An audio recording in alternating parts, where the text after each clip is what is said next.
Tonight on the podcast, I'm down TOS Rewatch. If you are in love and concerned only with yourself, your friends and family, and your tangible, immediate community, you are an immoral person. Yeah. Keep watching. It's This Side of Paradise. Cast them down! Hail, Metal Nation! It is we, Tim, Doug, and Matt, here with another Podcast Them Down Metal Star Trek, the original series episode rewatch, or for some of us, the first time we're ever watching, and by some of us, I mean me, of course. So, yeah, this episode is This Side of Paradise. They have watched it. They've watched it many times. I'm watching it the first time, and we are going to decide how metal it is. And based on that intro, Tim, you're just coming off really uptight and aggressive, man. I just really wish you could relax a bit. You know, it's no problem. People are here. People are listening. People are having a fun time. There's no need to get all formulaic. I know. I sandbagged that intro, and I'm not asking you to re-record. We're just moving on. It doesn't matter. Yeah. Oh no, I stepped on it. That was entirely my fault because you were taking too long. We're not here to lay fault, baby. We're not here to do anything except enjoy our lives and have a great time together as friends. All right. This is making me nuts. I'm going to get a beer. Go ahead and start. All right. Yeah. All this is staying in. It's fine. Hey, yeah. And you know what, Doug? He's doing what he likes. And that's totally fine by me.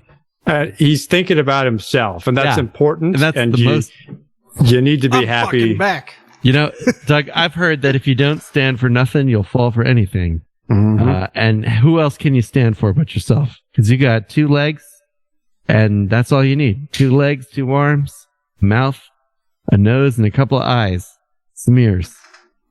Perfect. People are all concerned with lists and like rankings. Who who gives a shit, man? It's just like, live your life. All right. Well, I'm going to live my life by hitting play and watching this episode. All right. Enterprise. Yeah, so we start out the episode. The Enterprise is going to Omicron Ceti 3. Are you going to do the whole episode in that voice, man?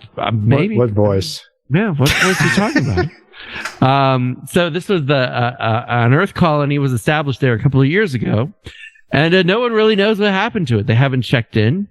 The only thing they know for sure is that there are these nasty Berthold rays that bombard the planet. Now, I'm not sure why they decided to put a colony on the Berthold Ray planet. Maybe they didn't know it yet. But they discovered them, and they're just trying to figure out what's going on.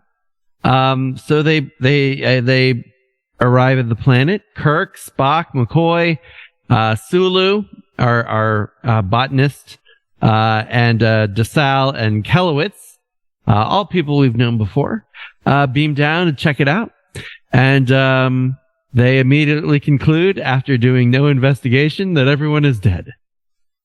Yeah. Well, they look around, they look to the left, they look to the right, they see an abandoned farm, and Kirk says, well, everyone's dead, I guess. Another dream that failed. There's nothing sadder. It took these people a year to make the trip from Earth. They came all the way and died. And that's the end of the episode. I mean, if they were alive, there'd be something. Yeah. Not nothing. Yeah. But to our surprise, something happens. And what's that? A guy named Elias Sandoval, a guy with a Latin name, but doesn't look Latin at all, walks out and says, we're not dead. We're right here. And everyone is shocked and appalled because their conclusion, based on no evidence that everyone was dead, was shockingly wrong. All right, hit it, Tim. Is that it? That's okay. the teaser. If you want to. I mean, Yeah, I mean, you that's can stay here. pressure. Yeah, we can go anywhere you want.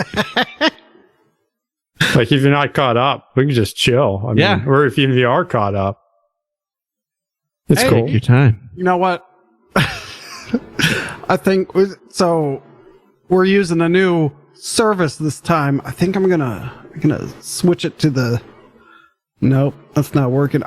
How do I get it so it like focuses on the person? I'm not editing this out. We're gonna. Oh, there it is. Speaker. There we go. Oh, there's nothing to edit out. There's nothing to know, man. Jeez. Life happens. Yeah, let them see the process. It's all good. Yeah, people like that. People want to know whether that, you know, there's flesh and blood behind these mics. We're not machines. Our mothers aren't robots, and our fathers aren't computers. Okay, so we're in the deliberation chamber. Oh yeah. They're all wearing like this olive green Yeah. Oh, the coverall. coveralls. Yeah. With like a turtleneck under it, right? Yeah. A black turtleneck under I mean, apparently that's standard Federation issue because every, whether it's Admiral or Ambassador, what's his name, with like the swooping cowly neck, or the Starfleet officers, they all have like a mock turtle component. So I guess that's like some fashion discovery in the 23rd century. What's Well, in when mock you turtles? get covered in organic material blown all over you, Yeah. Maybe it it's to just protect- washes right off. It's to protect the necular area. The necular area? Yeah. Yeah, so I mean the coveralls are metal for sure. Kirk's assumptions that go unchallenged are incredibly metal. Based on zero evidence. They're like, well, if they were alive, they would have radioed. No radio means they're dead. And he's like a certain person who mentioned 1917 lately, who probably shouldn't have. Yeah. He jumps to the worst possible case, but this is not a time to say that. Exactly. Like, whatever your aim. Yeah, it's just not. Wow, why? You didn't reach there yet. So, okay, I'm gonna just give it some scores here. I'm gonna give it a 6 metal, and a 5 quality. I mean, not a lot happens, but there is kind of the intriguing, I mean, it probably should have been developed a little bit more, but, you're dead. No, we're not. Ta-da! I mean, it's a mystery, at least. Kind of. They make a very strong statement, and then it's immediately undermined. Yeah, like almost to the point of comedy. Yeah. I'm gonna go with a score of. Well, I don't think it was metal. It was just like, oh, they're all dead. And Yeah, then, like that Another metal- dream that's failed. Yeah, There's that's nothing fucking sadder. Metal. that sounds like Foreclosure of a Dream by Megadeth. You know, that's about farms getting repossessed. So, let's see. I'm having a hard time with this one. Quality, I think it was intriguing because you want to know what happened to everyone and where they get their turtlenecks. And how they survive the Berthold rays that disintegrate animal tissue on exposure. But also they don't know anything about it because they're new. Yeah. So I'm going to do the opposite of what you did. Okay. Oh, so I'll you're give going to do a 5 metal 6 quality. That's I right. like that. Yeah, I'm going to go 6 and 6. I increasingly like Kirk's statement. So they beam down and see a well-maintained, maybe the tiniest bit forlorn farm with the grass mowed, all of that. And then everyone's dead. It is pretty great. They could just be out like working the fields. It's the middle of the day, you know. No one's at the barn. They must Leaping be to dead. assumptions and making maximalist statements. It's pretty metal. You know what? It's 6 and 5 though, because it's okay What's your- setup. It's not What's your perfect. 5? What's your 5? 5 is quality. Quality. I mean, People don't think it's metal. I mean, perhaps you're weighting Kirk's words more than I am. Well, they're talking about the disintegration of living tissue, That is the death of 150 people, well, I'm not men, changing women, my and score, 'cause children. as usual, I'm right the first time. So It's just cool. If you want to, it's all right. If you don't, Yeah, you know, do whatever. It's it's at the door, or we can chill. NBD, man. NBD. no, onward. I respect our listeners' time. All right. Okay. Thank There's you. the beam down point, man. Yeah.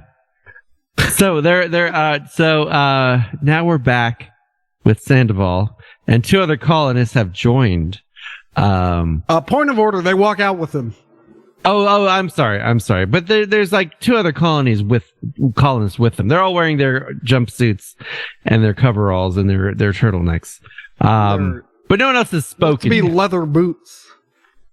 Yeah, Like, there's lots like of featureless leather boots, I think. Yeah. So they explained that the radio hasn't been working and nobody knows how to fix it. Also, it seems very strange.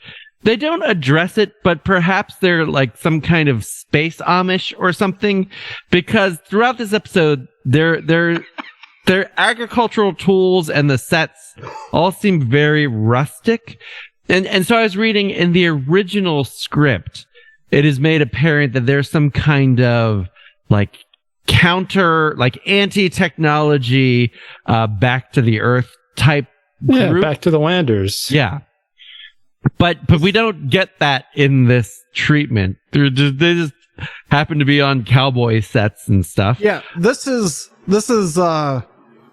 probably best saved for the deliberation chamber, but clearly they got a deal on the set, because these are all over California, like just ready to go sets where, you need Nebraska in the 1840s. We got that. So clearly they just got a deal and they wrote a script around going to the set. That's my take on this. So there's some debate. McCoy very helpfully points out that they're alive. I like how Sulu asked the question if they're not. Like, they just met a bunch of them, and Sulu was like, is it possible they're not alive? The people they just talked with, and who are standing like next to them, right? Right. There's this decision path, and they're stuck on it, and they don't even see that. Yeah. Like, everyone is dead is now the basis. That's the starting point of the conversation. They're trying to make the pieces fit, and don't even see that. And again, McCoy, unhelpfully, the worst doctor in Starfleet, offers that they shook hands and his flesh was warm. Therefore, he's alive undoubtedly. It's not like they have already encountered perfect alien replicant robots, at least on one occasion, and I think maybe even twice. And they certainly will more so. But again, they're confused. The Berthold rays are incontrovertibly deadly, but somehow they're alive, despite the fact that there's no scientific reason why they could be. Do they have some there's kind of no miracles connected to Berthold rays. Yeah. Do they have some kind of like dosimeter? Is it like safe for them to be there? Oh, we just finished watching The Days, which is about the Fukushima disaster, and they all have these dosimeters where when they've been exposed to the maximum amount of safe radiation, it goes, but there are times they're like standing next to the containment, and it's just like constantly going off. No, Spock didn't think they needed anything. Berthold raids? No, they just got to be there less than a week. Yeah, they mentioned it's like they will be okay, like after a certain amount of time. All right, so it's like living in southern Belarus after. Yeah, so like apparently it's treatable. You should probably move at some point. Yeah, it's treatable. It's just probably not advisable to stay there for a long time. I usually don't have the episode playing, but I do now. And when they talk to Elias Sandoval, like they're clearly trying to respect the the overscan area on the TVs. So there's this great shot where everyone is standing a foot apart looking at him. Right. What's up with the filter they put on the lady? I wasn't really paying too much attention to what you're talking about, but there's a lady and she's got like a halo. It's a 60s thing. They do it for every woman in the show, all 3 seasons pretty much. They're trying to make her look heavenly. Oh, yeah. For our purists out there, I am watching the remastered 1080p ones, which, if you don't like it, you can write us an angry comment and hit dislike because that helps the algorithm anyway. And don't forget, you can write into You're Wrong at podcastanddown.com. That's right. So we meet the light outlined Layla Kulami, who is a botanist who knows Spock. 10 years ago. 10 years ago, she met Spock on Earth. She has feelings for him, but Spock is a fucking robot. How do they know everyone in the galaxy? Oh, I mean, they just keep. That is a great point because, we ran into wasn't the robot planet where Nurse Chapel's fiance lived? Just it was like, oh yeah. Then McCoy, the first episode. Yeah, the salt vampire lady was. Man, it's a small galaxy. You travel hundreds of light years and you still just keep running into home. It's a meritocracy. They're the best of the best. I guess that's true. I guess that is true. So she has goo eyes for Spock. And they kind of flirt. Sort of, well, as much as Spock can. They notice each other, but still. I have to interrupt. The one guy keeps saying it's like a perfect world, but in this perfect world of theirs, I see they're growing tomatoes and not like hot dog trees. The one guy mentions they're growing beans. Like, that is not a perfect world. What the hell is he talking about? It is a perfect world, Tim. Yeah. It's a simple philosophy. Men should return to a less complicated life. Yeah, it's about sustainment. No just vehicles, no weapons, just harmony. Well, no fruit either, just vegetables and legumes, apparently. Well, all the animals died. And also the deadly rays that no one seems concerned about. I love how. Well, first of all, what is Kelowitz's role? Is he the botanist? I don't know, because I thought Sulu was the botanist. You're right. He is the botanist. But that's why he's here. This guy, this ensign or whatever. The blue shirt guy. The guy who's like, to Sulu, what are we looking for? Gold shirt guy with just one stripe on his sleeve. Oh, maybe he's a yellow. Maybe he's a yellow shirt guy. But yeah, he was supposed to be a science guy. Should be blue. The blue is the science, right? I mean, I science guess, guys. What episode is it with the plant, Matt? And we already saw that one, didn't we? With the puppet. I think that was Next Generation. That Sulu interacts with, and that's where we learn the botany thing. Is it Charlie X? Yeah, it's a very early one. It's either Charlie X or the Naked Time or something. But yeah, we learned that he's like an expert botanist. It's never really brought up again. So this would be one of the 3 instances where there's continuity, episode to episode of anything. Yeah, exactly. So they're looking around, and they freak the fuck out. Yeah, because there's no animals, there's no horses, no pigs, not even a dog.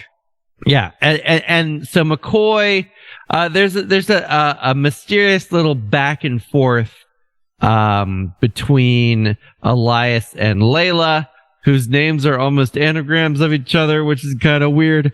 But she was like, "Did you meet the Vulcanian before?"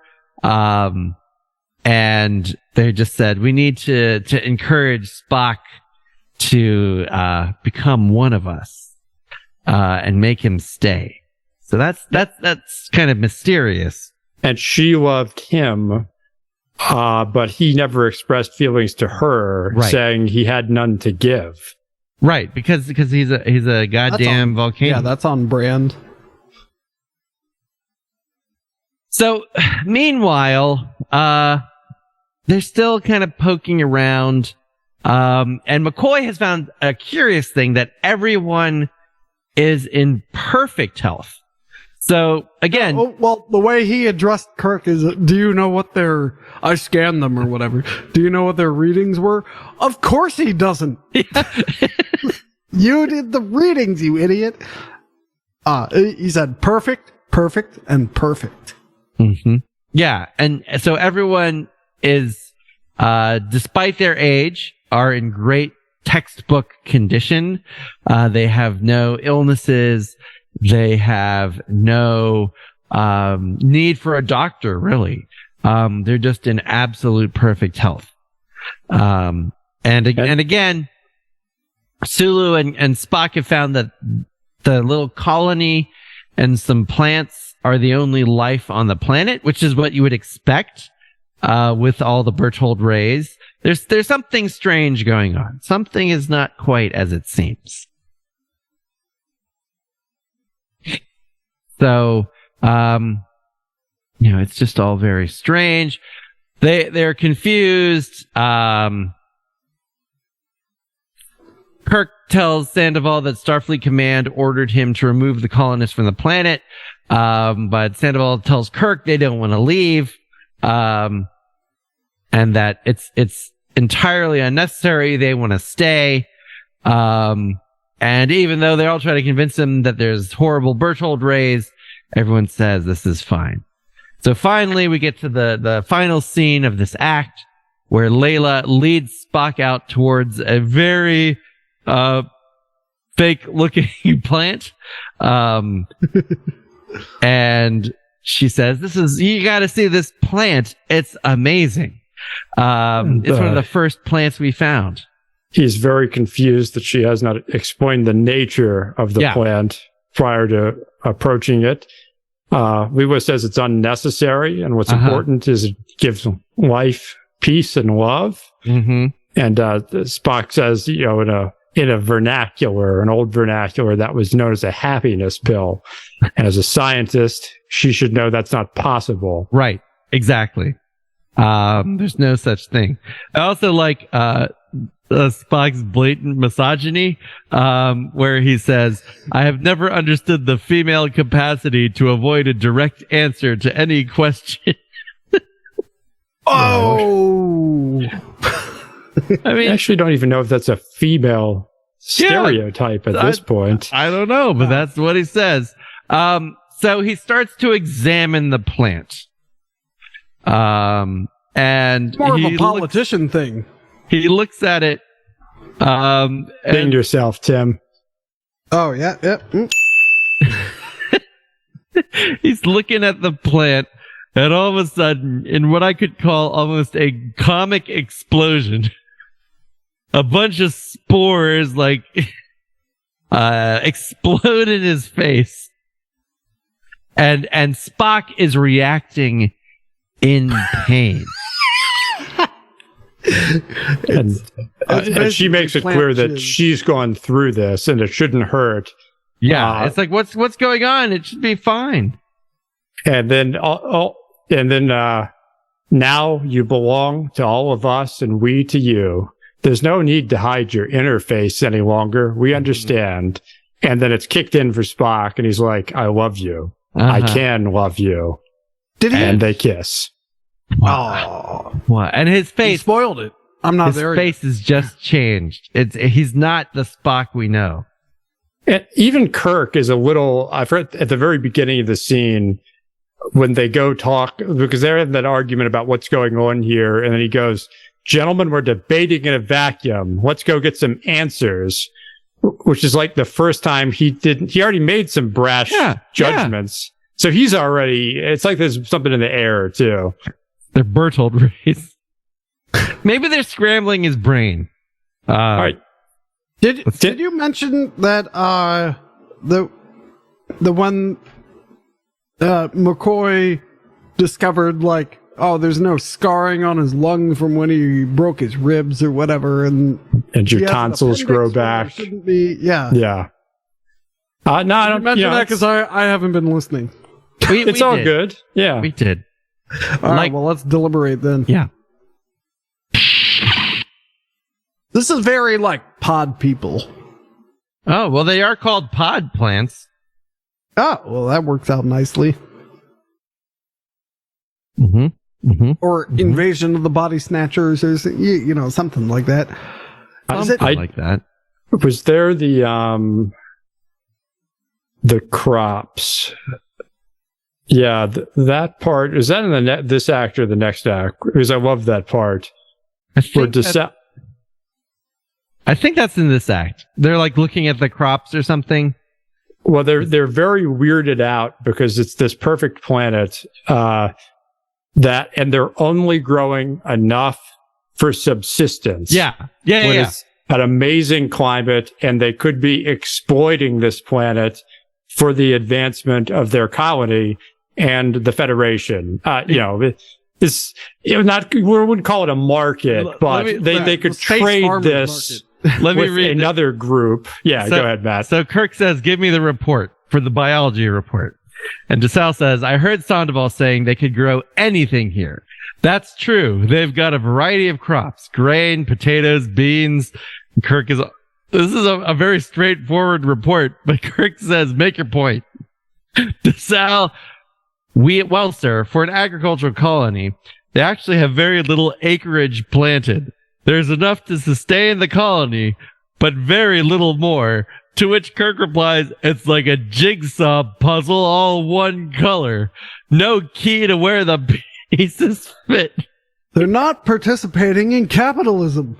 Why haven't they cultivated the entire continent? Right, everything's calm, and he's like, everyone's dead. It's just like, this is only enough crops to feed the 150 people a year.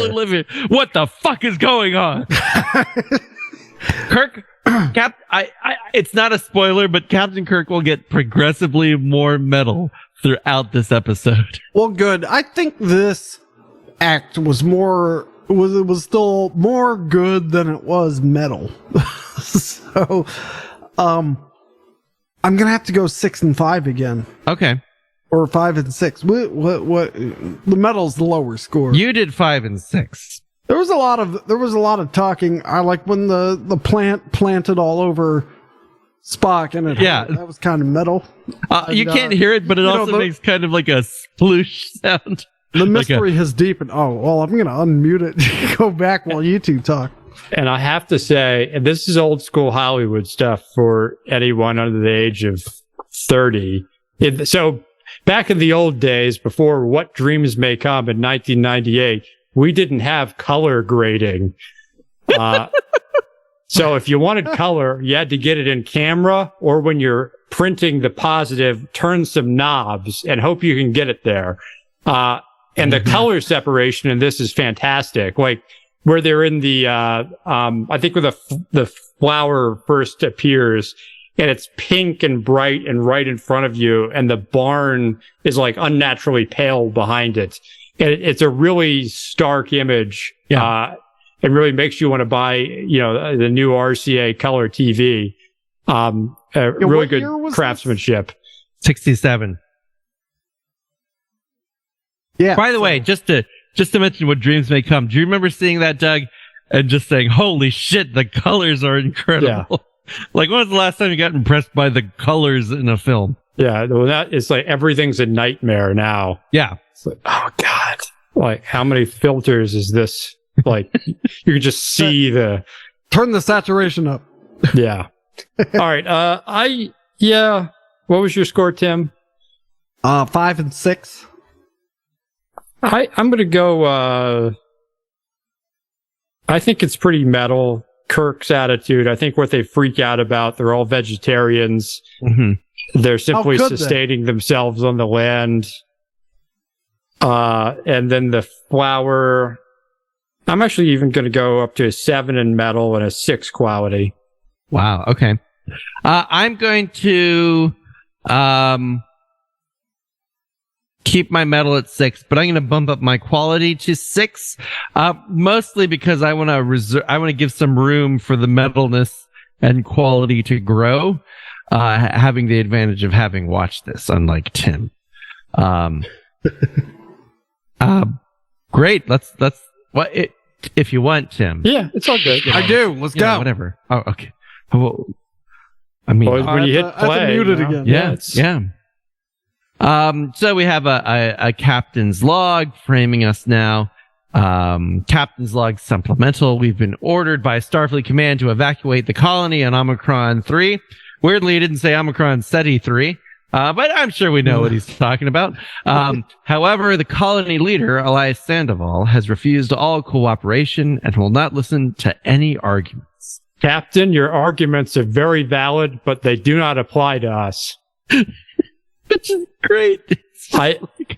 It does this at least 2 acts, and it's like the repetition of the journal entry to what someone immediately says to Kirk is humorous, but it's like you can't tell if it's deliberate or not, but it's perfect. It's just like, what? We know. We literally know. So Kirk and Sandoval are talking. Kirk is expressing that he's ordered to remove everyone and take them back and take them to safety off of this dangerous planet. That's his orders. It doesn't matter what he thinks. That's what he's got to do. And McCoy suggests a butterfly net could be used if need be. I'm a little bit ahead. Spock's under the tree. Yeah. Okay. So Sulu mentions that DeSalle has found a plant. McCoy goes to check out the plant. And they said, did Spock call in? And they're like, no, Spock didn't call in. We got to find out where he is. So Kirk is calling Spock, and Spock doesn't give a shit, and they're just looking at the clouds. And Spock somehow at this point, they didn't seem to have left the field, but he's changed his clothes. Yeah. So he's wearing the green overalls now. And his turtleneck. And they're just talking. Spock has apparently seen a dragon. Which is a strange thing to say. They have dragons on Vulcan. And I guarantee you that's addressed in memory beta somewhere. Oh, I guarantee. He saw a dragon on Berengaria 7, Tim. Obviously not Vulcan. There's only, there's like, green. I wasn't even things. setting you up for that. Kirk's getting very frustrated, but eventually Spock does answer, and he's just like, yes, what do you want? What do you want? And then Kirk's like, is that you? And he's like, yeah. And then Kirk asks where he is, and Spock says, I don't believe I want to tell you. It's just great. And like, they're like, you need to help me. And Spock's like, I don't think so. You don't think so? What? I don't think so, sir. Yeah. And then Kirk's like, Spock, report to me immediately.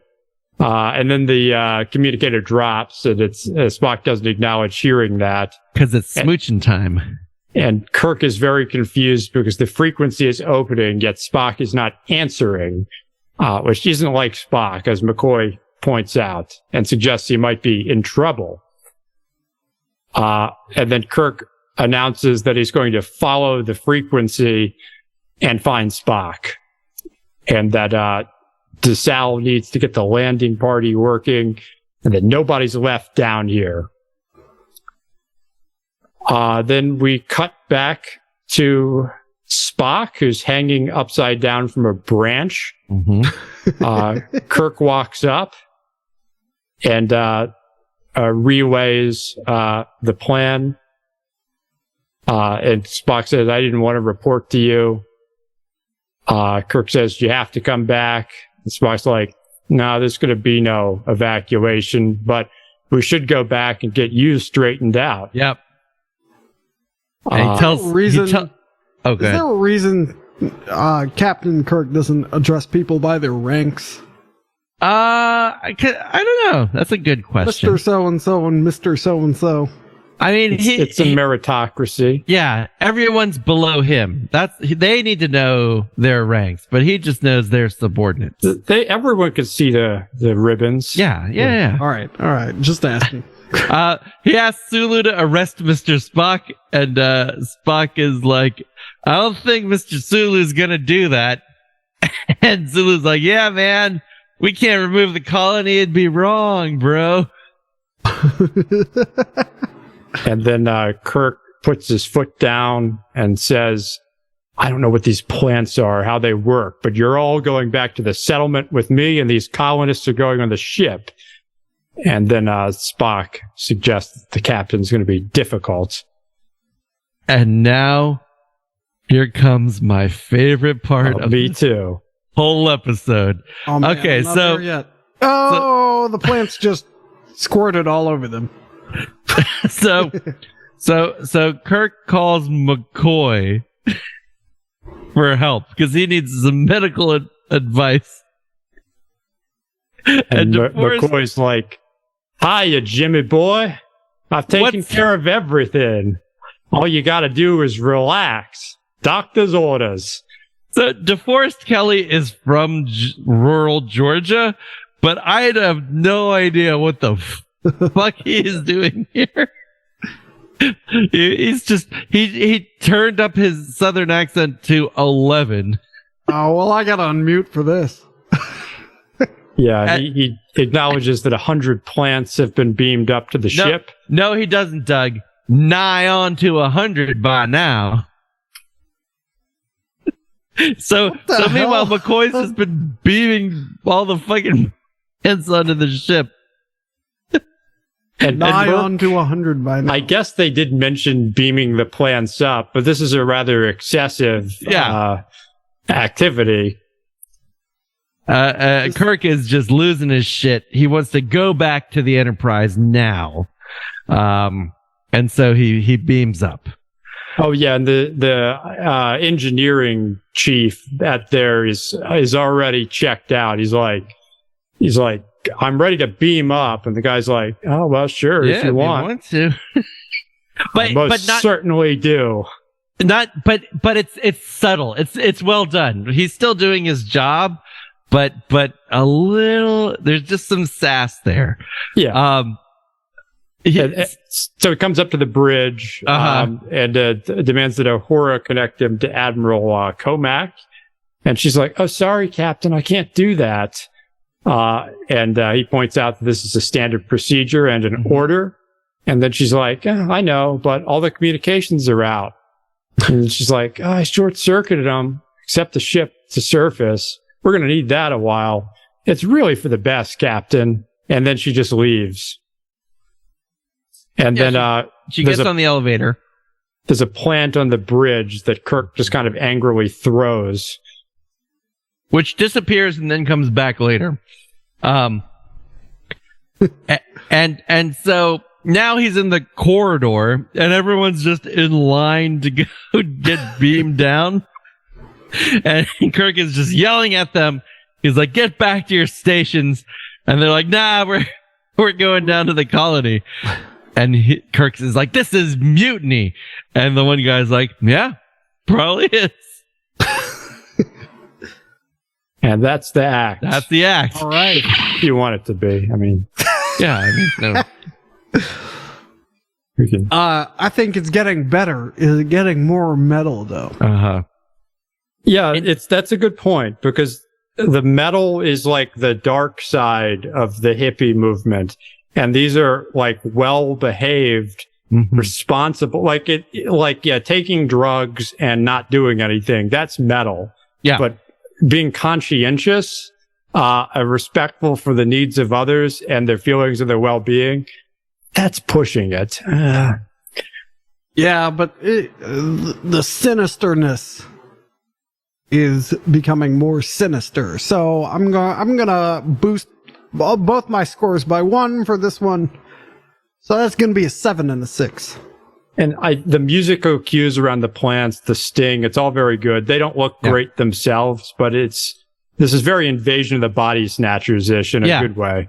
Yeah, and like they're doing the way the plant looks is a budgetary thing. I'm sure they would want a better looking plant, but that's the best they can get. It's vaguely Little Shop of Horrors. It is vaguely Little Shop of Horrors. Their HD remaster does it no service. I'm sure it looked much better on like a 9-inch screen in like grainy RCA color. But when you see it like on your 40-inch TV where you can see all the staples in the cardboard, it's just not quite the same. But I agree with your bump up. It's a 7 and 7 for me now. Yeah, I'm also a 7 and 7. I want a 7 and 7. Well, hurry up because we got to go back out of the chamber now. All right, Matt. So I'll read the captain's log, and then you immediately say McCoy's line in your best Southern drawl. All right. All right. So we open again with a captain's log. Stardate 3417.5. The pod plants have spread spores throughout the ship, carried by the ventilation system. Under their influence, my crew is deserting to join the Omicron colony, and I can't help them. I don't know why I have not been infected, nor can I get Dr. McCoy to explain the physical, psychological aspects of the infection. I'm not interested in any physical, psychological aspects, Jimmy boy. We're all perfectly healthy down here. And then Kirk's like, I've been hearing that word a lot lately. Everything's perfect. Perfect. Yeah, that's right. That's just what it is. Best part of the episode in one line. Do you want to read it or should I? The next line. Please. Sure enough. Hey, Jimmy boy. You ever had a real cold Georgia-style mint julep? Huh? It's amazing. There's so much mint julep in this act. So, I want a 7 and 7 and a mint julep. Yeah, I mean, I full disclosure, I almost made a mint julep for tonight. So gotta smack the mint to release the oils. There's more like back and forth between Kirk and McCoy. McCoy does have probably the other line of the episode. Who wants to counteract paradise, Jim boy? Yeah. That's what you print on page 2 of a novel right before it starts. Yes.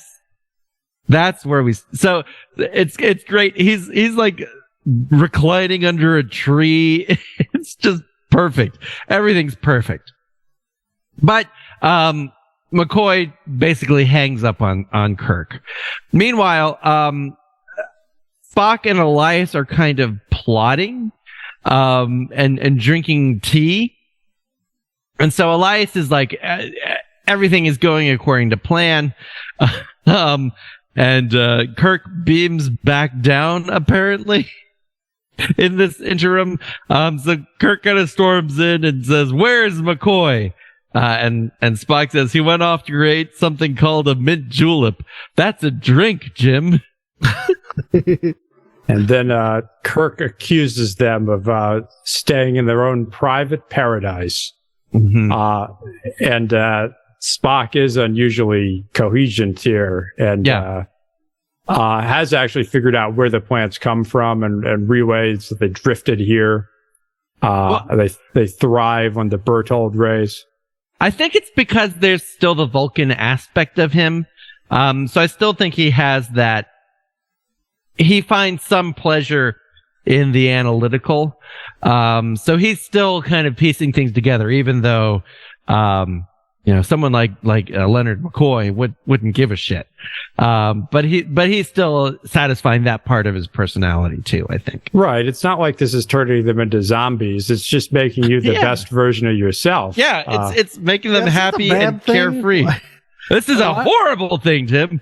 Why not just grab some spores and just like hang out, man? Oh, you'll find out. We're gonna break it all down for you. All right. Chest bursters. So, like fungus. Yeah. So, the weighty relays that they give you complete health and peace of mind. Kirk's like, that's paradise. Yeah, it's like And then we have no need or want, Captain. And then it's a true Eden, Jim. There's belonging and love. And then this Kirk is just aghast. he's just he's flipping his shit. No wants, no needs. We weren't meant for that. None of us. Man stagnates if he has no ambition, no desire to be more than he is. We have what we need. Accept a challenge. And then Spock says he's going to come around sooner or later. And then Kirk's just like, I'm going back to the ship. He fucking storms back. And he's just walking around an empty ship. Everyone is going, yeah, okay, that's cool. Yeah, It's all good. He's totally empty. He is calling people. No one answers.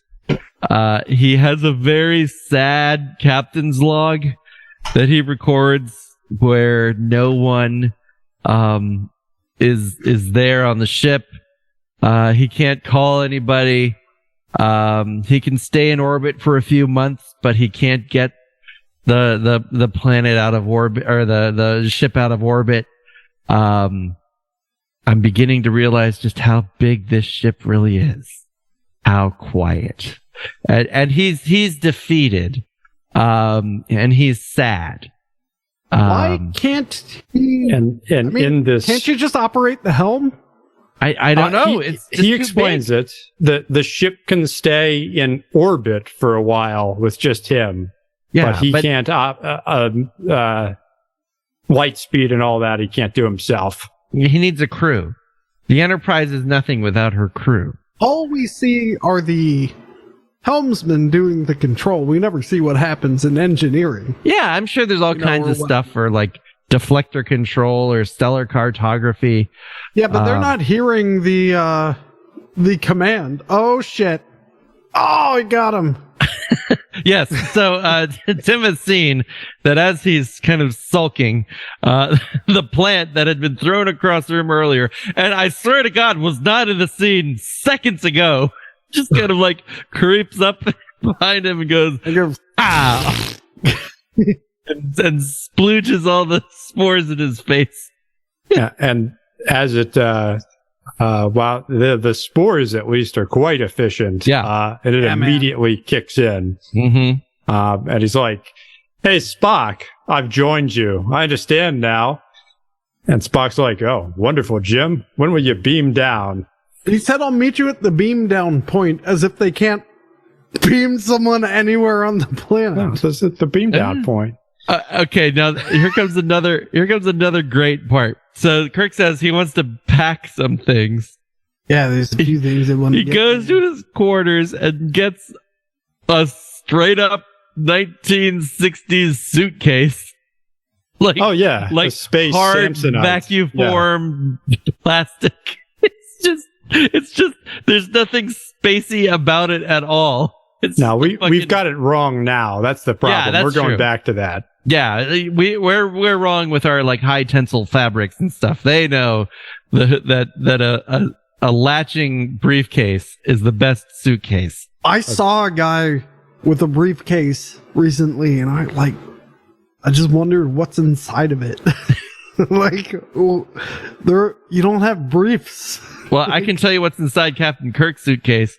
His uniform, a different kind of uniform. What looks like a belt. I guess it's possibly part of his uniform. He really wants to wear multiple uniforms still, because that's part of his joy. Yeah. He may not always want to wear the one piece. Yeah, he couldn't find the coveralls. He then opens up his safe with a weird, like, musical combo, and gets out. I think it was 5231, by the way. I think you're right. And I'm gonna go back and double check. He picks up his medal. 5, 2, 3, 1. Yep, 5231. And he's looking at one of his many, many medals that we learned from Court Martial. That he keeps in his safe. That he keeps in his safe. Because, there's fucking thieves all over the Enterprise, apparently. And holding this medal unlocks violent emotions. Yeah. And reality just comes smacking him back. And you know what? I was thinking about it. At first, I couldn't figure out why, but he must have gotten this medal for like heroism in the face of some atrocity. Or, maybe it's like when he was on the Garth of Azar planet. Something happened where he was remembering something unpleasant related to that medal and his heroic actions. So something he starts to fade. He takes his suitcase. He goes to the transporter room. He puts it on the transporter pad and starts to manipulate controls. And then he realizes, the lighting, but I think the suitcase is like lavender colored. I think it's the lighting. I think it's just a gray blue. But then he realizes he needs anger. He needs emotions, violent emotions, and immediately records a captain's log, which again seems strange to do. And he knows the one person he needs to bring around here. Yeah, there's only one Spock. person. And he notes that Spock has great physical strength that could kill him, but taking the chance, getting this infestation out of Spock is something he must do. Mm-hmm. Mm-hmm. So I like how the transporter apparently has big faders on it. yeah, that's how you beam people up and down, man. Well, it became a touchscreen in the next generation. They got rid of the physical faders. This is 80 years in the future. 80 years from now. So he decides to bring up Spock. He asks if Spock can help him get all his stuff together or something. There's some equipment that we should really have down at the settlement. So he tricks Spock to beam up. And then we get quite a scene. Yes. So Kirk's there to greet Spock with a large metal bar. Yeah. Just like... It's definitely a stylized space bar. Yeah. I guess all the stylized space budget went into the bar and not the suitcase. And we have to emphasize, because Kirk's about to say some horrible things, and do some horrible things, but this is really about, he knows that we need Spock to help check off items on the Federation's to-do list. Yeah. They've got multiple proxy wars with the Klingons that they can't lose. We're going to learn about those really soon, in fact. They have to build great societies at home and abroad. They have to finish the super galactic space transport and the galactic boom issue. They have so much to do. So he can't talk about that here. He has to say bad things. And he says, all right, you mutinous, disloyal, computerized half-breed. We'll see about you deserting my ship. And then Spock is just, because it's been all good vibes. It's like, oh, hey, Jim. Yeah, I'll beam up. And so he's just, man. And then he processed it. And he agrees with the term half-breed a bit, but the term computerized kind of starts to eat at him. Yeah. A machine can be computerized, not a man. But as we know, Spock is not a man. He's an overgrown jackrabbit, an elf with a hyperactive thyroid. I'm not even sure what these are supposed to mean anymore. I think they're cracks about his ears. And I love Gene Roddenberry cannot ever miss an opportunity to point out that Spock looks satanic. Yeah. And all the rubes in the South are watching this show and joke's on you. It's about time that doctor started speaking speaking normal. Spock expresses that he doesn't understand, and Kirk's like, of course you don't understand. You don't have the brains to understand. All you have is printed circuits. Ooh. And then Spock's like, I have to get out of here. And Kirk's like, what can you expect from a simpering, devil ears freak whose father was a computer and whose mother was an encyclopedia? And so great. It's factually inaccurate. His mother was a teacher and his father an ambassador. Yep. And your father was a computer like his son, an ambassador from a planet of traitors, a Vulcan who never had an ounce of integrity. Wow. I mean, I would expect that from Captain Archer, but not from Captain Kirk. You're a race of traitors, disloyal to the core, rotten like the rest of your subhuman race, and you've got the gall to make love to that girl. And there's no like racial subtext here that might tie with history. Nothing. Nope, This is the 24th century. Exactly. You have to keep that in mind. So for example, when Kirk calls Spock a carcass full of memory banks who should be squatting on a mushroom instead of passing himself off as a man who belongs in a circus, not a starship, right next to the dog-faced boy, he's not making any racial or ethnic commentary. The squatting in a mushroom. You don't see that part of Vulcan, I don't think. No. You probably do. It is interesting that even though earlier Elias referred to Spock as Vulcanian, here Kirk finally calls him a fucking Vulcan for the first time in quite a while. But this finally makes Spock snap. He bends the metal bar. He throws Kirk around the transporter room.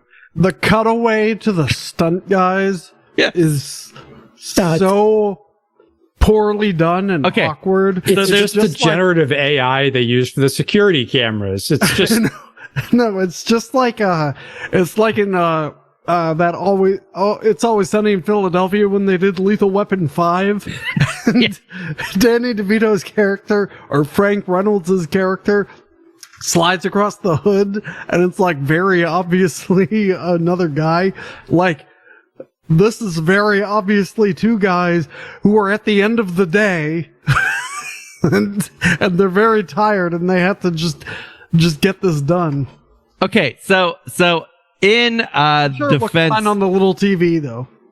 Okay, so apparently the director of photographer did want a wider shot, but the set for the transporter room was too small for a shot that wasn't so glaring.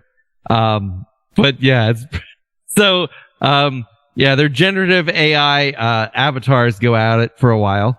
And I believe the act ends with Spock about to smash Kirk with a table.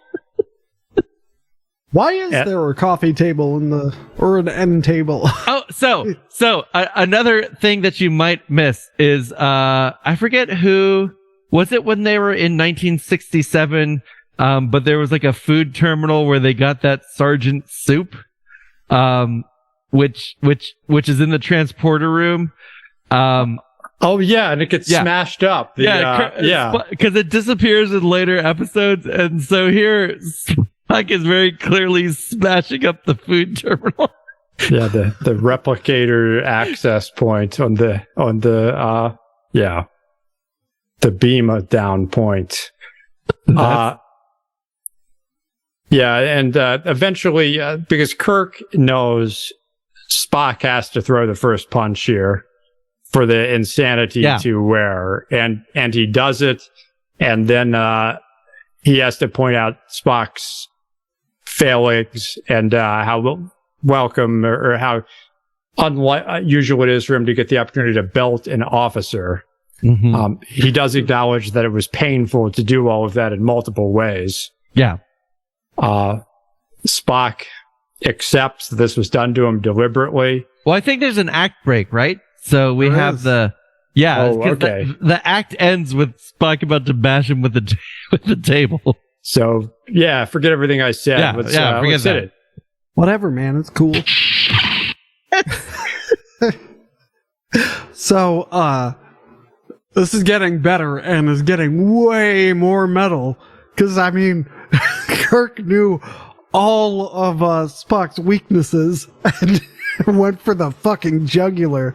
So, and then the violence, and then the Spock punched the wall in, basically. And then I love the awkward stuntman edit. I do. I really do like it. Well, So, I think both scores have to go way up. I'm going 9 and 9. Yep. I mean, those are the right answers, I believe. Yeah, I'm also 9 and 9. And this is like there's a trope in both Westerns and probably Western myth in general of restoration through violence. Mm-hmm. And this is like the ultimate example of that. Yeah. Spock, for the first time in his life, has found contentment, love, happiness, and belonging. He's so happy. And Kirk recognizes how selfish this is and has to destroy it for the sake of Spock and for the sake of everyone's to-do list. Exactly.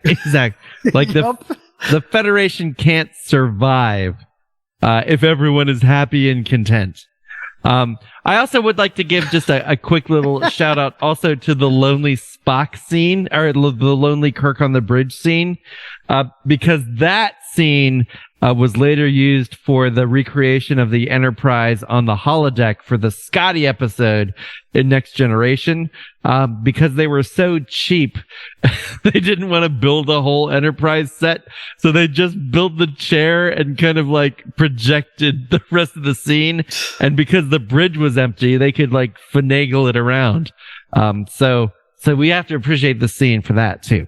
I still don't buy that he can't drive the ship alone. Because I swear that at least 80 years from now, you can. When we get to Star Trek 3, we can see what Spock can do for 7 people to power it, which isn't everything, but right. Kirk at this point, no, it just couldn't happen. And I think you know what, Doug. Also, this is before the M3 computer. So I think there will be a lot, even within the episodes we watch, there'll be leaps and bounds improvements in when does the Starfleet M3 come AI. into play here? I think it's next season. Mr. Daystrom. Yeah. All right. All right. Let's get out of here. Did you give a score? Yeah, we all gave 9s and 9s. Oh, all of us. Straight 9s. Straight 9s. Impressive. All right, Doug, you were saying? All right. So yeah, at this point, simpering dog-eared freak. Okay, here's where I am. Yeah. So Kirk recognizes the awkwardness of this. He enjoyed it in a manner appropriate and was hurt by it in a manner also appropriate. And Spock reacts that this was done deliberately to him. And, but it goes unsaid. They both know why it had to be done. There's a lot to do. And if you're selfish, just being content in one planet with people you care about in a sustaining environment, that's not good enough. Yeah. So they work on an action plan. They recognize that there's 500 crewmen and they can't initiate fights with all of them. That would not be logical. So they're going to build a subsonic transmitter, hook into the communication station. And Spock at one point acknowledges that he could have committed mutiny, and Kirk's like, nah, it's all good. We can't both, restore or whatever it is, activate a subspace transmitter alone. Yeah. If we're both in the brig, who's gonna build the whatever? Exactly. Yeah. The gizmo. So they work it out. And it's the uncomfortable matter of Layla. No, so we're back down on the planet now. And McCoy, I hope it's this scene, but McCoy is drinking his mint julep, which is a ridiculous looking thing. Okay. That's right. She like walks up to her. She's like, No, he doesn't have one. Okay, kind of anxious. maybe I it wanna was see this earlier. mint julep. Maybe it was earlier, or maybe it's later. Oh man. He has a glass that contains half an orange and a whole handful of mint. It's really quite incredible. Tim, I'll send you the picture for the episode. Please, if I don't find it, please find it, because that's going to be the picture. For Yeah, no, it's incredible. It is not a mint julep in any way, but I mean, it's quite a thing. It's quite a picture. But anyway, he also has a straw in his mouth. It's amazing. So Layla's asking McCoy, where is, what are you doing? And she said, I'm waiting for Spock and the captain to beam down. And she was like, she's calling Spock, who has changed clothes again in like 4 seconds. He was out of uniform. Yeah. So she basically convinces Spock to beam up, or she convinces Spock to beam her up. And you can tell she's starting to hear in his voice. He's not emotionally responsive. He's not expressive to her, and she's in her own place, but getting a little concerned. Mm-hmm. Yeah, and she confirms that she's still at the beam down point, and the McCoy is there. And then Kirk and Spock talk, and Kirk is concerned about Spock talking to her while she's still under the influence of the spores, because she's coming off incredibly selfish and egotistical right now. Kirk sees that. Kirk knows that Spock sees that, and Kirk knows that she's not being her best self, because she's too happy. Yeah, I mean, there's a lot to do. Happiness is the pursuit of that. It's not the sun in your eye. It's not being a transcendentalist, whatever. Forget that. So she beams up, expresses her affection to Spock, which she is not responsive to. Nope. And now it's clear that something has changed. She says, come back to the planet. You can belong again. Please come back. And she, with sincerity, expresses her love for him. 6 years ago, she said it. She can't stop repeating herself. They can be happy here. We couldn't be happy anyplace else. And I can't lose you, but that sounds selfish. That's not what she means. Yeah. And he's like, a very well-timed tear. That's very impressive. Yeah, she's sad.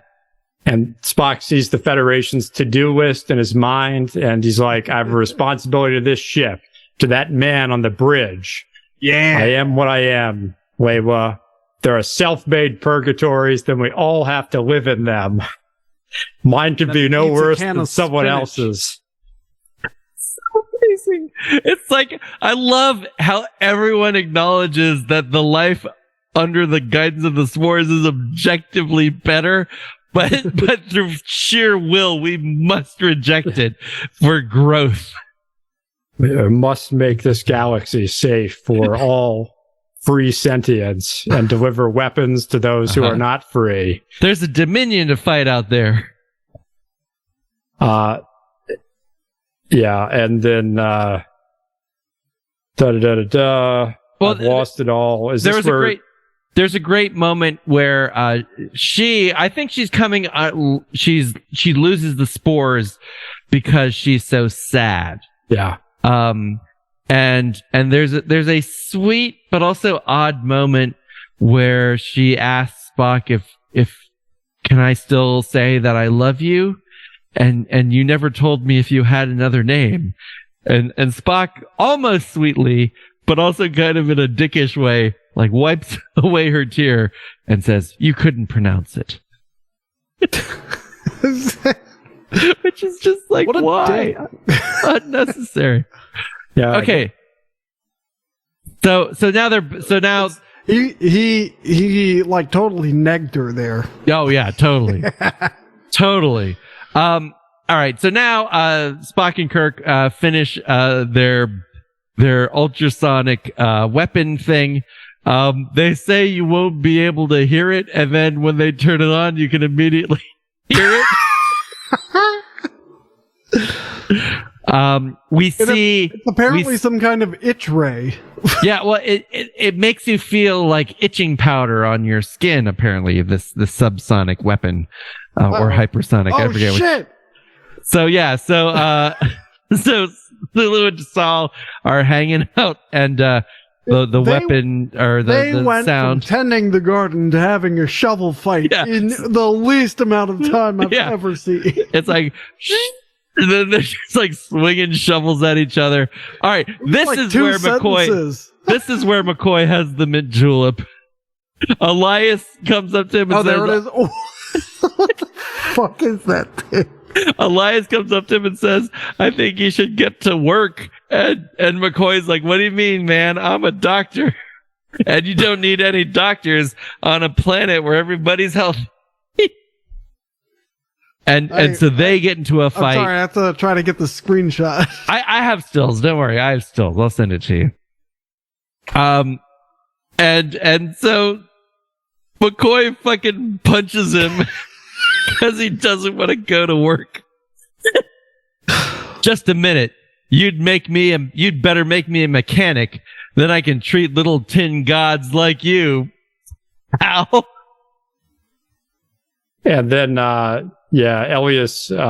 Elias recognizes the falseness. Yep. The no accomplishments, no progress, 3 years wasted because they wanted to make the planet a garden. They aren't exploiting the abundance and furthering the Federation. Something I'm thinking about. It's also true of the Archon episode. What Kirk is correctly uncomfortable about is the lack of contingencies in this universe. Like, yes, if nothing happens or only things moderately happen, everyone will remain happy. Right. But if the equilibrium is ever significantly shattered, people might not be happy. Therefore, it's all false. So let's just throw it. Let's rip the Band-Aid off now and build what must be built together. Exactly. I have to back up. He only drops the mint julep just on the ground. Yeah. It's like, so fuck great. this thing. It's amazing. So everyone's woken up. Yeah, your picture's better than mine. Thank you. Everyone's discovered that it's all a sham. And they all agree to go back to Starbase 27. Everyone comes back up. Yes. And, they just say, let's get everybody out of here. You can start your work somewhere else, but the work here is done. Yeah. While I think everyone's in agreement, the impact of the spores is just immoral and despicable. Yep. McCoy does point out that one fringe benefit is they all are still in perfect health. Yeah. And then grew back. Appendices grew back. and there's some great lines. McCoy's like, "Well, that's the second time man's been thrown out of paradise." And then Kirk's like, "No bones. This time we walked out on our own. Maybe we weren't meant for paradise. Maybe we were meant to fight our way through, struggle, claw our way up, scratch for every inch of the way. Maybe we can't stroll to the music of the lute. We must march to the sound of the drums." And then Spock points out that this militant sounding statement is pure pulletry, though non-regulation. And Go ahead, Matt. Yeah. And then just to twist the knife, Kirk says, we haven't heard much about you since you came up from the planet, Mr. Spock. And he just says, I have little to say about it, Captain, except that for the first time in my life, I was happy. End episode.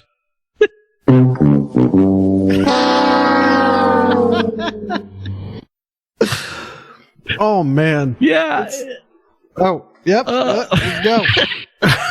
It's so great. I can't decide. What does goodness mean? Yeah. Because they all had paradise and Kirk ruined it for them. I think it was a good ending to a good episode. Started off kind of slow, but it had to go somewhere. Mm-hmm. And it ends on such a depressing note. Yeah. That quote. It's it's tragic in a way, I guess. Well, right. it's only tragic in the context of the episode. We have to look at it from their. Yeah. We're making the mistake of looking at things from our perspective. They know they have to get a man through the galactic barrier. Within 5 years. There's so much to do, and really nobody can be happy. Any happiness is selfish and false till they're all happy, and they're nowhere near that. Well, I might have to stay with my 9 and 9. Yeah, I think so. I think it is a 9 and 9. I mean, I like this act slightly less, but there's still so many great moments, and just the mint julep seals the deal. And it's not just emotional turbulence, but truly the necessity of violence to restore all these people. Yeah. At least that we see. Exactly. That mint julep had a tree growing out of it. Yeah, it's just like the stupidest thing. Yeah, it's a 9 and a 9. This episode is a strong point of view, and it comes across very loud and clear. Wow. Okay. Well, I have breaking news.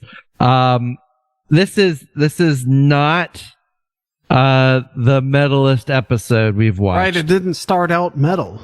It's right now it's at a number 4. It's the 4th most metal. Up there. But this is the only this has the single highest scoring act at a average of 9, and in fact the last 2 acts are both the single highest scoring acts. So even though this wrong button. I had applause. I don't know where it went. So even though this is not the Metalist episode, this is still a strong episode. You should watch it. You should go make yourself a mint julep, by which I mean a tumbler full of bourbon, half an orange, and a fucking celery stalk. Remember, it's okay to be mad. Yeah. In fact, you should be mad, because if you're happy, you're weak and wrong. Right. We all have our little purgatories to live in, and we should be happy about that. And we can assume they're all the same, whatever the line is. Just assume. That's what gets us through the day. Mm-hmm. Mm-hmm. All right. Well, Metal Nation, brand new episode this Thursday. Make sure you listen and subscribe and twist the bell and put celery in your, put a fistful of fucking parsley and go to the mint in your julep. I want you to go to the garden, grab a fistful of mint, and just smash it. Yeah, put it in your pint glass. Yeah, just tune out, watch some Star Trek. It's all good. We're not telling you what to do, man. You should do whatever you like. Yeah, and like Metal Nation, like send us a photo of your mint julep, man. Yeah. Or not. Whatever, man. It's all good. All right, until next time, keep it metal. Cast them down.